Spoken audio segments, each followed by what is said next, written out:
بغل خارم میشه خدمت نصیب خدمه هاست.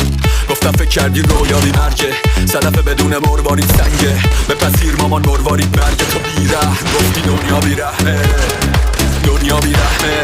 پخش شدن گلها بیچرد تو سقوط شال سرخابی رنگت، اما باز نفس کشیدی بیرونی تو.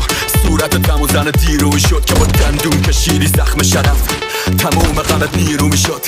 هزار بار زد واقع ما رو، ما بلند میشیم بار هزارم. هنر ما چیزی غیر این نبود که بفهمیم کی میچرخونه سایه ما رو. میکشیم به چارپای هجار رو که شعر بکنیم بارش دارو. بیا بیرون از قاب زبال کدوم سایق زد خانه ما